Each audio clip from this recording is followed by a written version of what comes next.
Assalamualaikum warahmatullahi wabarakatuh. Kembali lagi di channel kita, di channel Kandang Kelinci Medan. Jadi pembahasan kita kali ini yaitu membahas mengenai perbedaan ataupun persamaan kelinci Haikul dan Haila, teman-teman. Jadi di depan saya ini ada Haila dan Haikul. Jadi apa aja persamaan, apa aja perbedaannya, dan keunggulannya apa, teman-teman. Gitu. Jadi membahas kelinci ini tidak ada habisnya. Jadi bagaimana kita untuk memahaminya satu persatu, teman-teman. Jadi mohon koreksinya kepada teman-teman di luar sana yang sudah lebih paham daripada saya. Saya minta koreksi, masukan di kolom komentar, dan yang belum paham juga ya mari di sini kita sama-sama belajar, teman-teman. Jadi yang namanya belajar itu tidak ada batasannya, baik dari media sosial, YouTube, Instagram maupun Facebook, semua anjurkan ya, tidak ada dilarang, teman-teman. Namanya belajar hal positif itu baik. Oke, jadi langsung aja. Di depan saya ini ada dua jenis kelinci. Jadi di sini ada kelinci Haila ya, teman-teman, dan di sini ada kelinci Haikul. Jadi kedua kelinci ini termasuk kategori kelinci yang bisa digunakan untuk kelinci pedaging, teman-teman. Ya, bukan berarti jenis kelinci pedaging, tidak. Jadi jenis kelinci namanya jenis kelinci Haila, jenis kelinci Haikul. Cuman masuk ke Indonesia ini merupakan dikategorikan jenis kelinci yang bisa dikategorikan kelinci pedaging. Ya, karena kita tahu mengenai, kita feedback dulu ke sejarahnya. Jadi ada beberapa artikel yang kita baca bahwasanya kelinci Haila dan Haikul ini dimasukkan ke Indonesia untuk memenuhi kualifikasi kelinci pedaging yang ada di Indonesia. Jadi dulu semakin banyak orang Indonesia suka dengan daging kelinci, maka pemerintah berpikir untuk memasukkan kelinci-kelinci yang bisa dibuat pedaging di Indonesia. Tepatnya kalau tidak salah mungkin di tahun 2012 dan 2013, kelinci Haila dan Haikul ini dimasukkan ke Badan Penelitian Peternakan ya, dan ini dikembangbiakkan di Indonesia, teman-teman ya. Jadi kalau mengenai asalnya sendiri, Haila ini ya kita tahu sendiri, kita pernah baca artikel juga bahwasanya kelinci ini berasal dari Cina, teman-teman. Dan Haikul ini ya, kelinci ini berasal dari Prancis. Cuman didatangkan ke Indonesia dan untuk dikembangkan. Dan alhamdulillah sampai hari ini, detik ini, kelinci ini sampai di Medan juga, teman-teman, di kandang kelinci Medan itu. Cuman walaupun harganya masih tinggi ya, karena memang di Sumatera Utara ini belum ada ya balitna kita untuk mengembangbiakkan ataupun memasukkan bibit yang ada di sini khususnya untuk peternak Sumatera Utara. Cuman ya mudah-mudahan dengan adanya kita mau mulai dulu ya, kita tahu dulu, mudah-mudahan nanti ke depannya bisa ada dan berkelanjutan dari pemerintah ya, khususnya di Pemprov Sumatera Utara, teman-teman. Oke, jadi kita membahas mengenai kelinci Haikul dan Haila ini. Di sebelah kanan saya ini kelinci Haikul, di sebelah kiri saya kelinci Haila. Apa persamaan yang pertama? Persamaan yang pertama ya, ini merupakan kategori kelinci pedaging. Jadi sama-sama kelinci pedaging, teman-teman. Oke, jadi kelinci pedaging ini ya, kenapa Haila Haikul ini digunakan untuk kelinci pedaging? Karena memiliki pertumbuhan yang sangat besar. Dan itu persamaan yang kedua. Jadi persamaan yang kedua, pertumbuhan dan perkembangan untuk kelinci Haila dan Haikul ini sangat pesat, teman-teman. Jadi dari anaknya dan tumbuh kembangnya dia lebih cepat dari kelinci yang lain, teman-teman. Itu jadi makanya dianjurkan untuk memelihara Haila dan Haikul ini ya, karena pertumbuhan yang sangat cepat, teman-teman.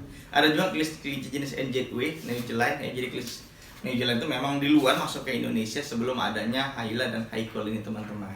Sebenarnya pembahasan kita hari ini mengenai Haila dan Haikul. Oke, persamaan yang ketiga, mereka memiliki bobot yang panjang, teman-teman. Sama-sama memiliki bobot yang panjang. Jadi kelinci Haila Haikul ini belum termasuk kategori dalam arba untuk dikonteskan. Cuman karena memang posisi badannya memiliki kepanjangan sendiri, teman-teman. Tuh. Jadi persamaan yang keempat, mereka memiliki telinga yang panjang juga ya. Telinga yang panjang juga, dan cuman ini ada berbeda juga. Namun di Haila ada juga yang tidak cemong, teman-teman, yang nose markingnya tidak ada juga. Jadi Haila ini ada dua tipe juga ya. Nanti kita bahas mengenai Haila, kelinci Haila. Di situ kita jelaskan tipe-tipenya, teman-teman.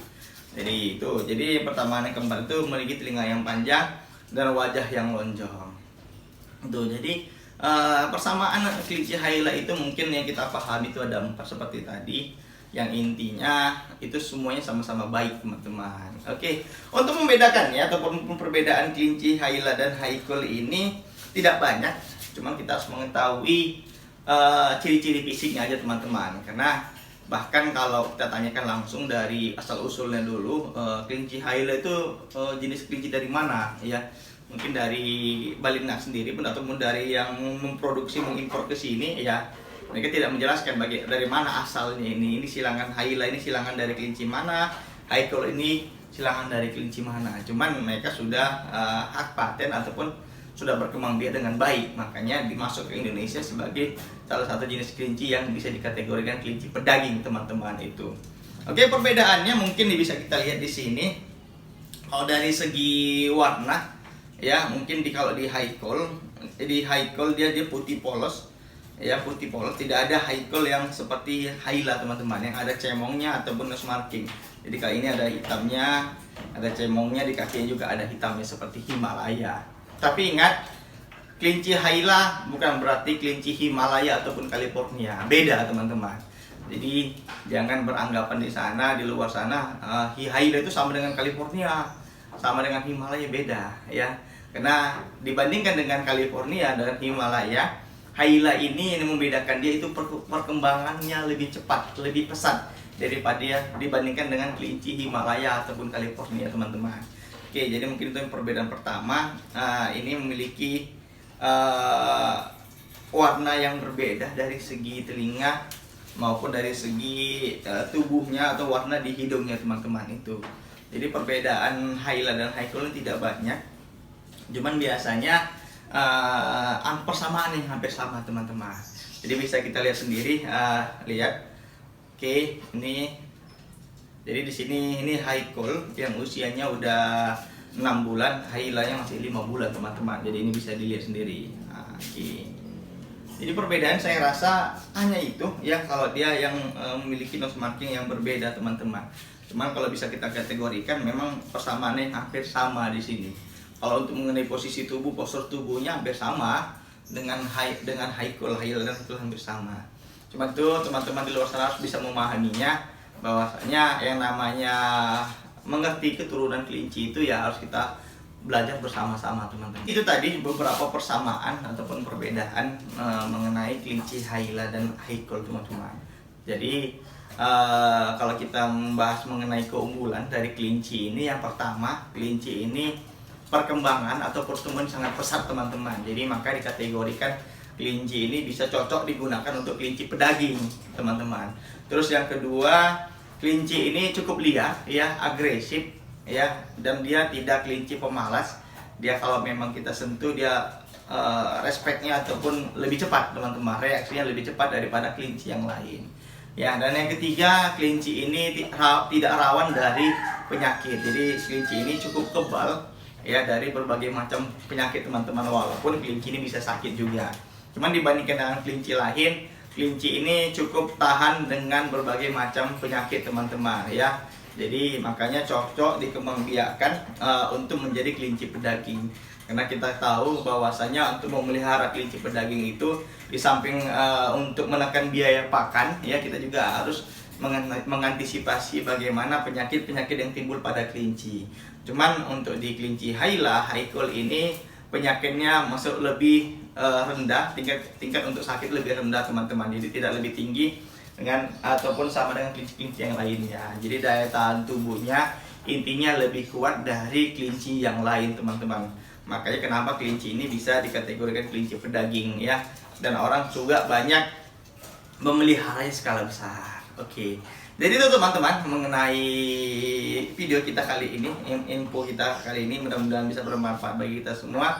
Ingat, silahkan mulai beternak kelinci ini kalau kita ingin memajukan perkelincian ataupun daging kelinci yang ada di Sumatera Utara ya teman-teman. Juga kita mungkin bisa dapat bimbingan dari daerah-daerah lain untuk mengembangkan kelinci ini. Di Sumatera Utara kelinci ini masih mahal, wajar, karena memang bibitnya kita belum ada, pemerintah kita belum menyiapkan ya, cuman kita masih ngambil dari luar pulau. Cuman intinya kita mau bergerak, mudah-mudahan kita bisa bersama teman-teman. Kita bisa mengembangkan kelinci ini secara bersama-sama. Jadi kandang kelinci Medan memang membeli ini cukup mahal ya, karena yang penting intinya kalau di saya punya dulu, begitu punya kembangkan, setelah itu lihat hasilnya baru kita evaluasi bagaimana teman-teman. Jadi kalau wajar kita kalau mau mulai kita keluar modal dulu ya, setelah itu kalau kita melakukan proses baru itu kita lihat hasil, mudah-mudahan sukses dan berhasil teman-teman itu. Jadi kepada teman-teman semua yang ingin membeli jenis kelinci ini, bibit kelinci ini bisa datang di kandang kelinci Medan ya, tepatnya di Jalan Karya Bakti, Medan Johor ya. Mungkin teman-teman tahu Instagram kita ada kandang kelinci Medan, dia di situ. YouTube kita juga di kandang kelinci Medan. Nanti nomor handphone juga ada saya buat di bawah. Mudah-mudahan dengan adanya ini semua perkelincian di Indonesia khususnya di Sumatera Utara dapat maju, terutama jenis kelinci pedaging teman-teman. Terima kasih. Assalamualaikum warahmatullahi wabarakatuh.